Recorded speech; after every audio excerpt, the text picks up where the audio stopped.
actually going to be a lot like yesterday in that we are in Doomsday +2 now, and that there is just this impending fate that just looms over us all as we just sit here and await the results of the election.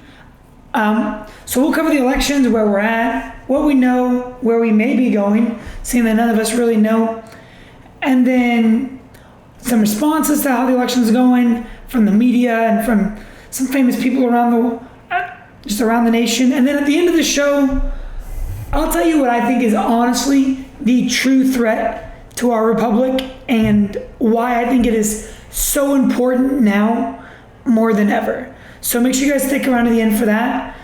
And I apologize now if you hear any loud background noise. It sounds like a vacuum cleaner going off.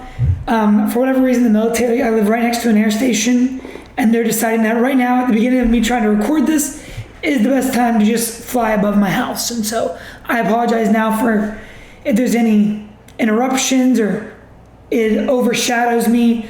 I'll repeat whatever it is, or I'll stop talking and we'll go forward. So without further ado, here we go.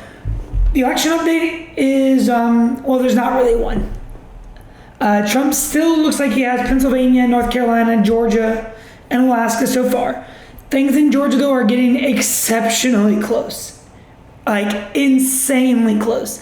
I think last time I looked, we're within 3,000 votes of each other. Like, that is well within the margin of error, close, and well within somebody tampering, if it is. I'm not saying it is, but someone could tamper with and affect the outcome of that election.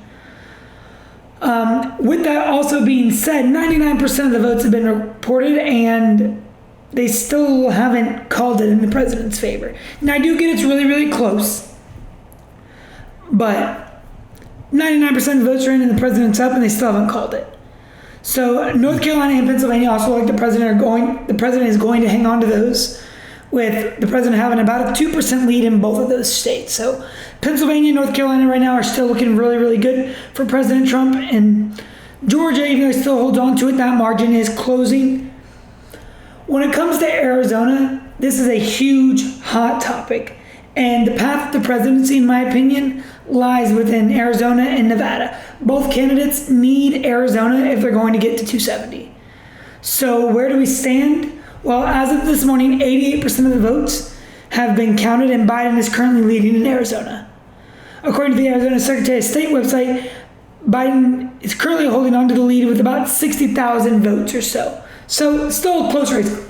Arizona is still exceptionally close, and at the beginning of today, they still have between 400 and 700,000 votes left to tabulate and count. And so that is Arizona is not outside of the president's reach yet.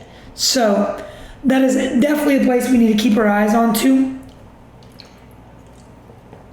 With that being said, the other path to victory for the president is through Nevada. They were only reporting about 75% of the vote or so, and Biden is currently leading in Nevada as well.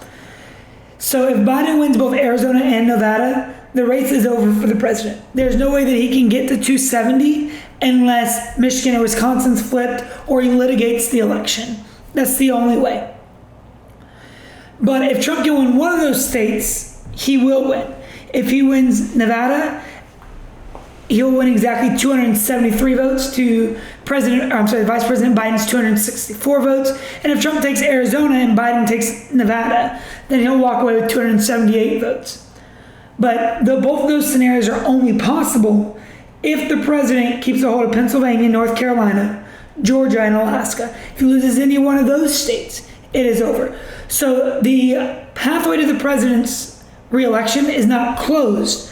It is just, there's only really two ways that it can go, and he has to go on one of those paths if he wants to be reelected. So saying that the race is over, like some of the Democrats are doing, some of the media outlets are doing, is absolutely just untrue, as it still comes down to those 5 states and then finishing their elections, finishing their counts that are going to decide the president of the United States. Now, how accurate are these websites, and are the tallies that are remaining? Well, that's still up in the air. What we do know is, like I said, it's going to be a very, very close race. It is going to be an incredibly close race. And the weight that all of these states have is incredibly difficult on the American people. Think about yourself. Like, me personally, I have felt like just the weight of the elections just pressing down on us, just waiting, just in anticipation of what the results are going to be, either way. And so if you're a Trump supporter or a Republican and you want Trump to win, then obviously you're anxious about, given the data the way that it looks right now and how the paths for the president has kind of like shrunk in his victory paths. But I'm sure if you're a Democrat and you want Biden to win for whatever reason, then you're feeling just as anxious, wondering whether or not those elections are going to flip. So the weight that the American people are going through right now is incredibly difficult. And like I said yesterday, the longer that wait takes, the longer it takes for states to tabulate their votes and to give us a outcome, the less confidence there's going to be in the validity of the elections. Like, I do not understand how Florida, California, Texas, all these huge states counted their votes forever, and got them out in the same night almost, if not the very early morning of Wednesday. But yet we're looking at states like Arizona, North Carolina, Georgia, who are significantly smaller than all of these other states, yet still have not been able to produce their results. It questions what's going on. So this, along with things like where Fox News called Arizona for Biden way early, whether he wins or not, they called it way early. That erodes the confidence in the election. Like, you're telling me that you called it for Biden when Donald Trump was down like 93,000 votes, yet there were still almost 600,000 votes left out. That race is still up for grabs for the president. And speaking of eroding confidence, I'm not sure what's going on in Michigan. It has been called for Biden, but when I went to sleep last night, according to the Secretary of State's website, the president was up 4% with a 51.08% of the vote, and Biden with 47.34% of the vote. That was with 81 out of 83 counties reporting and counted. Today, with 82 out of 83% reporting, Biden is now up 50.60%, and Trump with 47.87%. So you're telling me that overnight, Biden gave a 5-point flip, almost, in one county? Like, I am not a conspiracy theorist, I'm not any of that, but the legitimacy of this election is definitely something that needs to be looked at. I'm not sure how it happened, and there's no explanation for how it happened, but that is something that needs to be looked at. And the integrity of the election, if compromised, is going to be astronomical. And how the courts will litigate it is definitely going to be something that we're going to have to keep our eyes on going forward.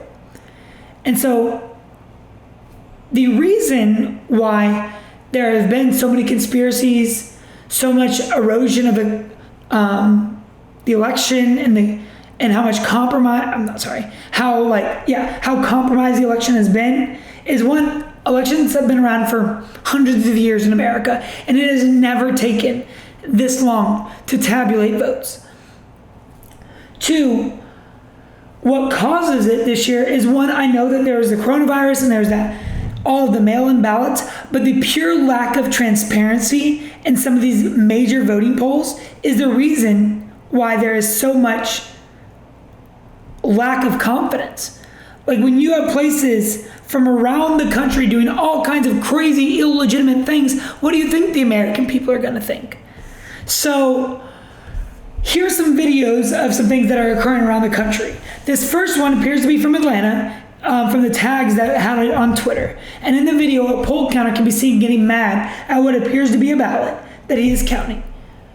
He flips it off, gives it the bird, because, that truly shows us how much of adults we are, and then crumples it and throws it away. So here is that clip now. I'm wondering what's going on here. This dude has a fit about something.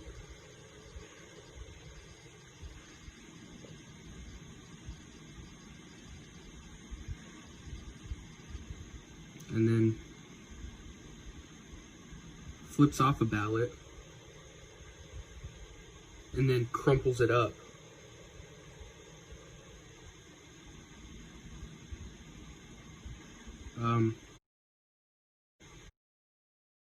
Yeah, so that is very, very much like unbiased poll counting going on right there. All right, in this next one, there's a video of poll workers placing what looks to be like cardboard or something up around the windows of the polling center to where you can't see what's going on inside. And it only begs you to question if what's going on inside that you don't want us to see.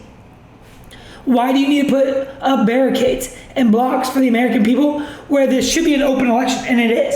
And there should be transparency, and the American people have the right to know what's going on inside these polling places. Why are they blocking it out? There is no answer for it, but here's the clip of it.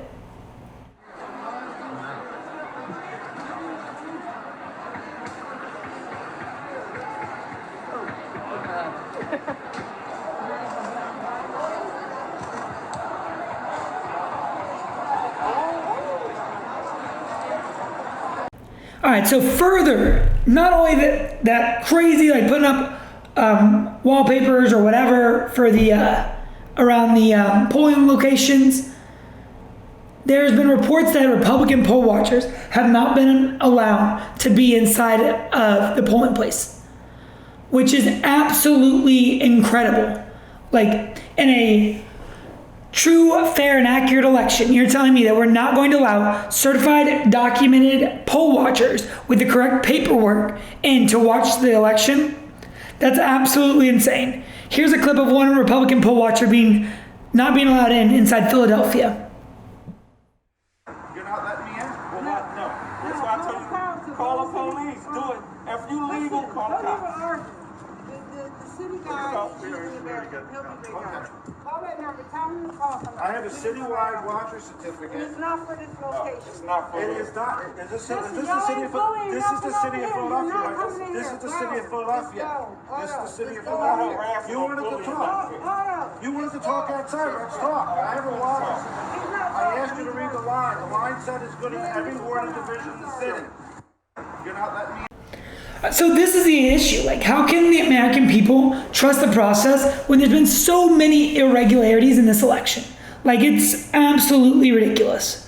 And I've said since the start, if Trump loses the election, fair and square, in a fair, true, accurate election, he needs to concede the presidency, have a peaceful transition of power, and leave the White House. But how is this election being held fairly? There's so many things that point to that it is not.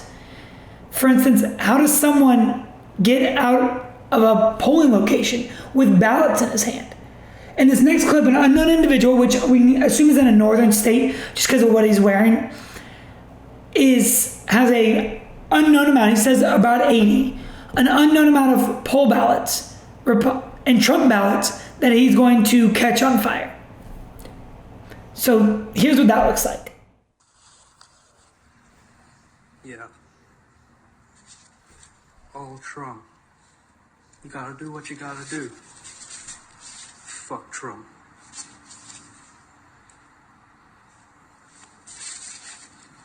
I've got around 80.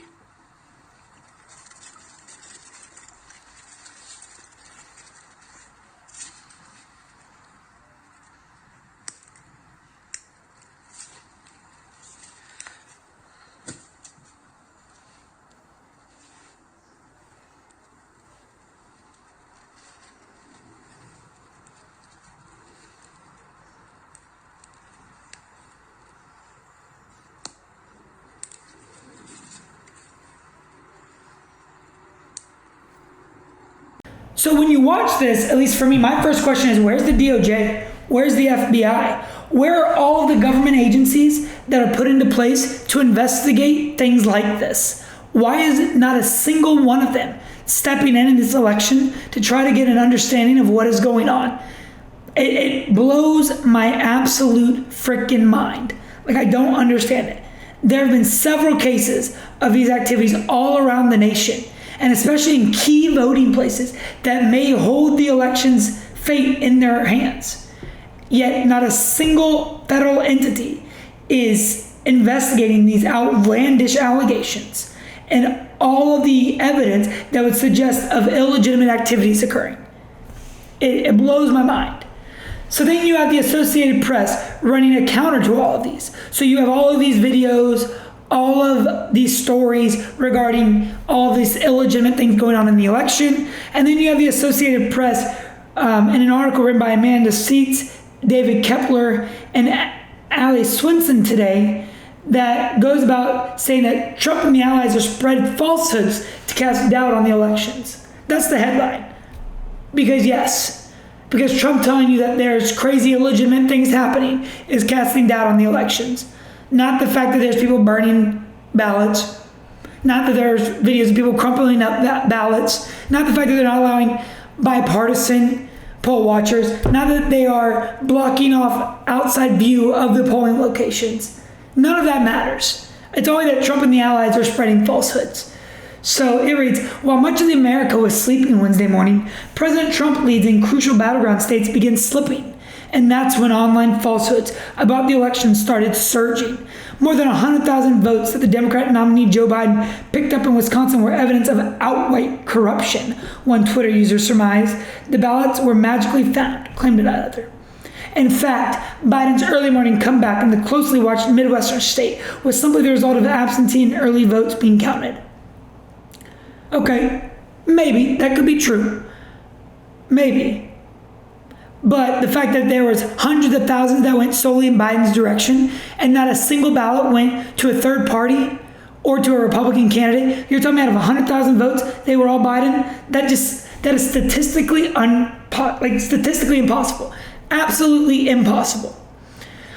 It continues saying, with the outcome of the U.S. presidential race still in limbo, Trump and his supporters seized on and spread online misinformation about legally cast absentee and mail-in votes in battleground states.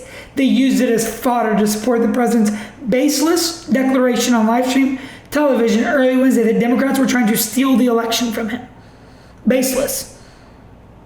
Because I can see plenty of evidence that would suggest that there's some voter fraud going on, that there are some illegitimate activities in this election going on that would definitely lead me to believe that there may be some funky hanky-panky going on in this election.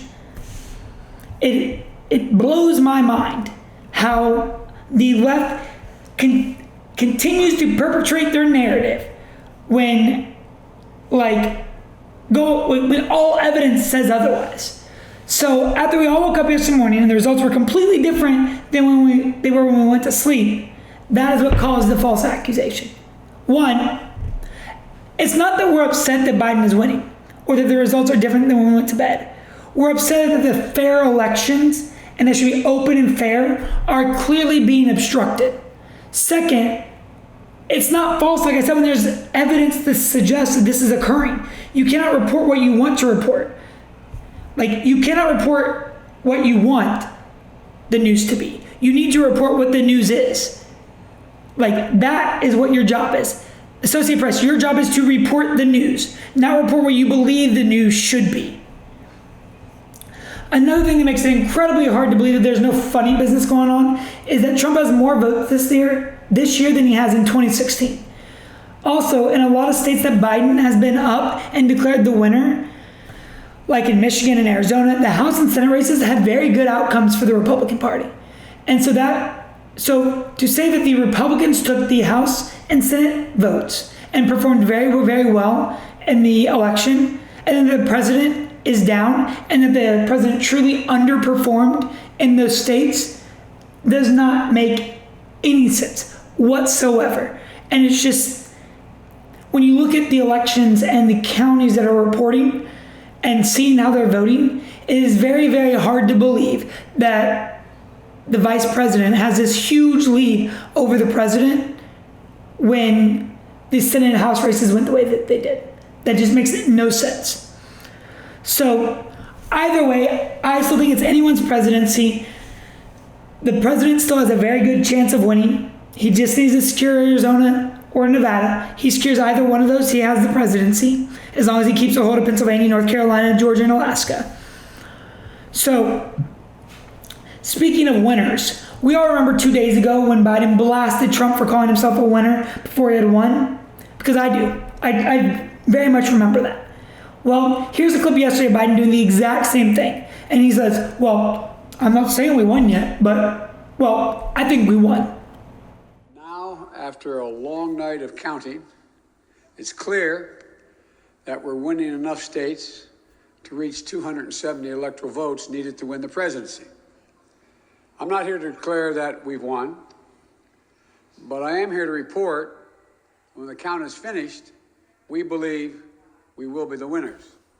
I find it funny, the hypocrisy that runs rampant in the left. Like one day they will chastise the president for something, which will then be followed up by someone in their own party doing something very, very similar, if not the same thing. We all remember when they impeached Trump on some form of Russia collusion and on the basis that he's being held and owned by the Russian government. But now and now it's factless, like that claim. Now we have Hunter Biden and potentially the entire Biden family being influenced and owing money and being owned by China, but yet the FBI, DOJ all refused to investigate that. We all remember that? Yeah. It is absolutely hilarious. So in a report from CNN's Oliver Darcy, he reports that the news anchors of CNN and NBC forcefully call out the president for claiming himself the victor of the election, while there are still votes to be left counted.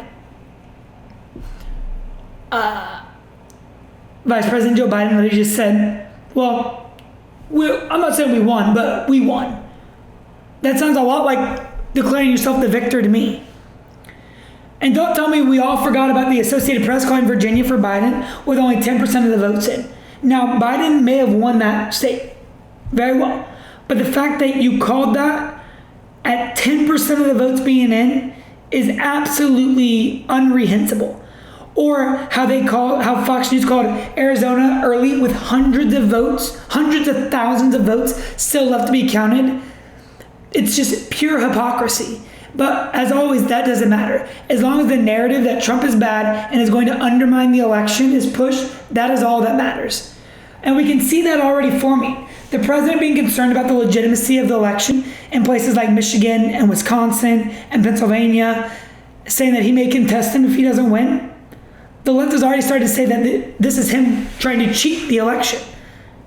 Well, the media doesn't care about legitimate investigative journalism or unbiased journalism or objective journalism or reporting anything that is actually factual. The only thing that they care about is catering to the woke and the radical left. And they have to prepare themselves. They have to prepare this narrative that if Trump wins, he didn't actually legitimately win.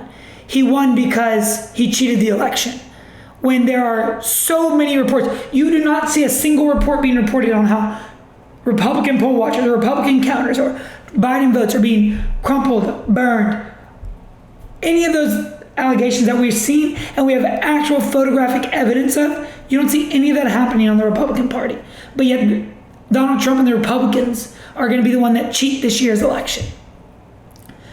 So, speaking of woke and radical left, in a report from The Hill today, MSNBC Joy Reid says that this close presidential race, that there has been a great amount of racism and anti-blackness. Like, I literally can't, like, I just have to laugh. Like, what? Like, what are you even freaking saying? So, The Hill reports, I think partially because we knew the red wave was a thing. The red mirage, I should say. We all knew it was coming, Reid said to host Rachel Maddow, which is, if y'all don't know Rachel Maddow, is probably one of the worst hosts I've ever watched in my entire life. I can't even stomach 5 minutes with her. In the moment, it's aggravating. And I think partially, and I said this last night, I do think it's because we've been reporting for 5 years, Rachel, about Russia undermining our national security, the impeachment, the racism, the Nazis. Let's stop right there real quick. The Nazis? Well, tell me where there's been Nazis in the last 5 years of the president's election. I'm sorry, the presidency. Last time I knew, we destroyed the Nazi regime back in the end of World War II. Anyway, all of it, then COVID laying on top of it, felt like our reputation was coming. I think even though we intellectually understand what America is at its base, right? She said that there is a great amount of racism, anti-blackness, anti-wokeness. This idea that political correctness is some scheme to destroy white America, right? Okay, first of all, it's not a scheme to destroy white America. Wokeness, cancel culture, the woke culture, completely undermines the American institutions. Okay? Social justice and the woke movement are destroying free speech, suppressing speech, and the idea that the outcome and pushing this outcome that everything needs to be fair, and that if the outcome of the system is not fair, then it is somewhere like proof of that the system is somehow racist in its nature. And so the American dream gives you that opportunity. It gives you the opportunity to do something with yourself, the opportunity to make something of yourself. The American dream and the American rights do not give you the final result for you. That is not its job, and that is not your right. It gives you the right that you, as an individual, have the exact same opportunity and rights to be successful as every other American. And not to mention, God, she goes even farther. And this one, I think, is even worse and is almost unreprehensible. She this is absolutely insane. So she continues. Joy Reid continues calling Supreme Court Justice Clarence a Uncle Clarence, which is very, very similar to the term Uncle Tom. But yet us white people are the racists. You have a black male sitting on the highest court in the nation, yet America is systemically racist. You have a black woman, Joy Reid, calling another black individual who sits on the highest court in the nation Uncle Clarence, which is a direct relation to Uncle Tom, which was the term used for black people that during slavery that worked for their white slave owners. That is absolutely unreprehensible. What? Where in the world, where in her right mind does she think that is okay? And that's the huge problem, is that the left bows to the likes of her every single time. And that is what we have to look forward to if Biden's elected, is a government that bows to the ideas of people like Joy Reid, the radical left, the woke left, cancel culture, and all of the rest of the things that are systematically destroying the American institutions and the American rights and values that separate us from every other country in the world. All right, so there's breaking news today also. The Court of the Commonwealth of Pennsylvania ruled, and I'm just now getting reports of it and reading about it, but that court has ruled that the Republican poll watchers have to be allowed access to the polling centers. So why this even has to be litigated, where in a free election, one side thinks that they can keep the other side from observing the process, is beyond me. But in a report from the CBS local Philly, written by CBS 3 staff, the Trump campaign has secured a win in a Philadelphia lower court Thursday morning. Poll watchers are now allowed to be within 6 feet of the ballot counting at the Pennsylvania Convention Center rather than the previous 20-foot perimeter. The order, which went into effect at 10:30 a.m., requires all poll watchers to abide by COVID-19 protocols, which we figured. So, as a result of this incredible legal victory, the lower court's order has been reversed. The Trump's campaign said in a statement. Now, according to the Commonwealth Court of Pennsylvania, all candidates, watchers, or candidate representatives shall be permitted to be present for the canvassing process and be permitted to observe all aspects of the canvassing process within 6 feet while adhering to all COVID-19 protocols, including wearing masks and maintaining social distancing. So that's a huge win and I wouldn't even say that's a huge win for the president and Donald Trump. I think that's a huge win for the American people to ensure that there is transparency in our votes, transparency in the election. How the media says that it's a victory for Trump, which it is. But more so, like I said, it's a victory for the American people to be able to say that, hey, our elections are truthfully being transparent and that there's no funny business going on. So at the start of the podcast, I told you that I would talk to you about what I think is the true threat to America. And it's actually going on right now. And it's not the president. It's not necessarily Joe Biden. It's something that in my mind is even scarier. And that it threats threatens our immediate way of life, and that is the legitimacy of our elections. And the reason I say that is because for thousands of years, we didn't have the ability to elect our leaders. There are some countries in the world, millions of people in the world, that don't get to elect their own leaders. But when America was founded, we were founded on the idea that we are able to self-govern ourselves, and that we are able to elect our own leaders through a free, open election. And so the legitimacy of our election is what is truly at stake. Our ability to elect our own leaders without there being question of whether or not it was legitimate or not. If we cannot secure our own elections and ensure that our own elections are legitimate and fair, how are we any different than any other country where there are proxy elections that elect the government? We're not. And that is the true threat to the American people right now, is the legitimacy of our election that is 100% being undermined. There are Middle Eastern countries, third world countries, that deal with corrupt elections. That is not the American election. For 240 plus years, we have been able to hold and secure our own fair, free, open elections that are going to eventually elect the leaders of our nation. Yet this year, all of that is being brought into question with everything that we talked about today. And that is a threat that is existential to America. It is immediate, it is dangerous, and if we cannot get it under control, it will seek to undermine the very principles of the American values, the very principles that makes America different than every other nation in the world.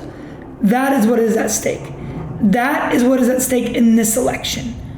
So to think that President Trump is a existential threat, an immediate threat to the government, is a lie. Joe Biden may not be a threat to the government right now, but hear my words, if he becomes elected, he will be. He cannot withstand the radical, woke, and oppressive left that supports him, and that will become a threat. But that is not the threat today. The threat to America today is the validity of our election, and that is something that we have to make sure that we maintain. All right, guys, so that's all the election news that we have today. As always, I appreciate you all for stopping by, listening, hanging out, dealing with the craziness that this election is.